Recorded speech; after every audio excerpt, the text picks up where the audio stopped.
નગરપાલિકાની ચૂંટણીના ward number 5ના કાર્યાલયના ઉદ્ઘાટન પ્રસંગે ઉપસ્થિત મારી આગળના બધા વક્તાઓએ જેવા નામ લીધા એ તમામ મહાનુભાવ વારંવાર રિપીટ કરું તો લોકોને એમ થાય કે હવે તો કંટાળો આવે એટલે બધા મહાનુભાવ ઉપસ્થિત તમામ વડીલો મિત્રો બહેનો નગરપાલિકાનો આ વોર્ડ આમ તો ભાજપનો કાયમ માટે ગઢ રહેલો છે. એના માટે ભારતીય જનતા પાર્ટીના ઉમેદવારે કોઈ ચિંતા કરવાની જરૂર નથી એવું મને લાગે અને ખાસ કરીને આજનો જે ઉત્સાહ જોઉં છું એ જોઈને એવું લાગે છે કે ચિરાગભાઈ તમારાની ટીમને કઈ ચિંતા કરવાની જરૂર નથી. અહીંયાથી 4 ઉમેદવારો ખૂબ સારી જંગી બહુમતીથી જીતશે એવો મને વિશ્વાસ છે. ભારતીય જનતા પાર્ટીને શું કામ મત આપો? ઘણા બધા પક્ષો આપણી હારે છે. 2-3 પક્ષો જે આપણે હરીફાઈની વાત કરીએ તો કોઈ વ્યક્તિ ક્યારે થાય જ્યારે એ દેશમાં સુરક્ષા હોય અને વિકાસ હોય. સુરક્ષાની વાત આપણે બધા જાણીએ છીએ.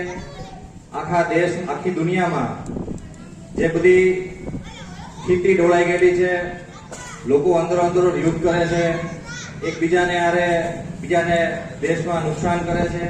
આવી પરિસ્થિતિમાં આપણો દેશ સૌથી સુરક્ષિત છે એવું માનું અને આ સુરક્ષિત દેશ માટે ઘણા બધા નિર્ણયો લેવા પડતા હોય છે.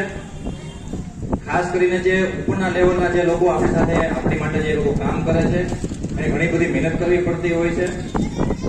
એટલે એ બધાની મહેનતને કારણે આપણે ખૂબ શાંતિથી જીવીએ છીએ. આખા દેશમાં જ્યારે અત્યારે જે કટોકટીની પરિસ્થિતિ છે, ડીઝલ કે ગેસ કે સામાન્ય જે રૂટીન જે વસ્તુ છે એમાં આપણને ખબર પણ નથી કે આવી કટોકટી છે. એનું કારણ એક જ છે કે સારું નેતૃત્વ. કેન્દ્રમાં ભારતીય સરકારનું ખૂબ સારું નેતૃત્વ છે. ગુજરાતમાં સારું નેતૃત્વ છે. અમરેલી જિલ્લામાં આપણા ઉર્જા મંત્રી કૌશિકભાઈ ખૂબ સારું નેતૃત્વ કરી રહ્યા છે. આપણા ધારાસભ્ય જયવીરભાઈ ખૂબ સારું કામ કરી રહ્યા છે અને નગરપાલિકામાં પણ આપણે છેલ્લા ઘણા વર્ષોથી જોઈએ છીએ કે ખૂબ સારો વિકાસ થાય છે.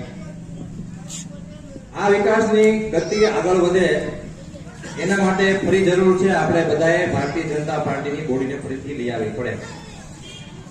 એવું ન બને કે ગુલાબની ખેતી કરતા હોય કોઈ ખેતરમાં 3-4 ધતુરાના ઝાડ ઉગી જાય તો આખી ખેતી બગડી જાય.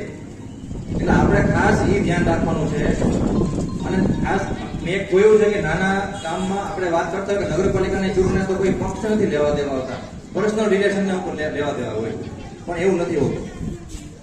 જો પક્ષમાં સારો માણસ હોય, પક્ષ ચૂંટાઈને આવે તો જ આપણું કામ થઈ શકે. બીજા પક્ષમાંથી કદાચ કોઈ માણસ ચૂંટાય ભલે આપણો જાણીતો હોય, આપણા કુટુંબનો હોય, આપણા જ્ઞાતિનો હોય, પણ એ કઈ કામ ન કરી શકે તો એ કામ ન શું? આપણે જોઈએ છીએ કે આપણે બાજુમાં તાલુકો વિસાવદર તાલુકો છે, ત્યાં બીજી પાર્ટીની સરકાર ધારાસભ્ય બન્યા છે. વાતો બધા કરે, મોટી બધી ખોટી અફવાઓ ફેલાવે, પણ પરિસ્થિતિ સાચી પરિસ્થિતિ જમીનની હકીકત જોઈએ તો એ વિસ્તારમાં ઘણા વર્ષોથી વિકાસ થતો જ નથી. કેમ કે એ આખું અલગ પડી ગયેલું તાલુકો પડી ગયો. એટલે આપણે ખાસ એ ધ્યાન રાખવાનું છે કે ભારતીય જનતા પાર્ટી જરા સેન્ટરમાં પણ છે, ગુજરાતમાં પણ છે, અમરેલીમાં દરેક જગ્યાએ ધારાસભ્યો આપણા છે, તો આપણો ભગત એમાં રહી ન જાય. એટલે ખાસ કરીને મારી સૌને વિનંતી છે, સૌને અપીલ છે કે અત્યારે આપણા આ વોર્ડમાં તો ઠીક છે કે 4 સભ્યો આપણે જીતવાના જ છે, પણ જે આપણા બીજા વોર્ડમાં પણ આપણે લાગતા ઓળખતા હોય એને પણ આપણે માહિતગાર કરવા, જાગૃત કરવા અને ભારતીય જનતા પાર્ટીની બોડી ફરીવાર બને એવી તમને નમ્ર અપીલ કરું છું. આભાર.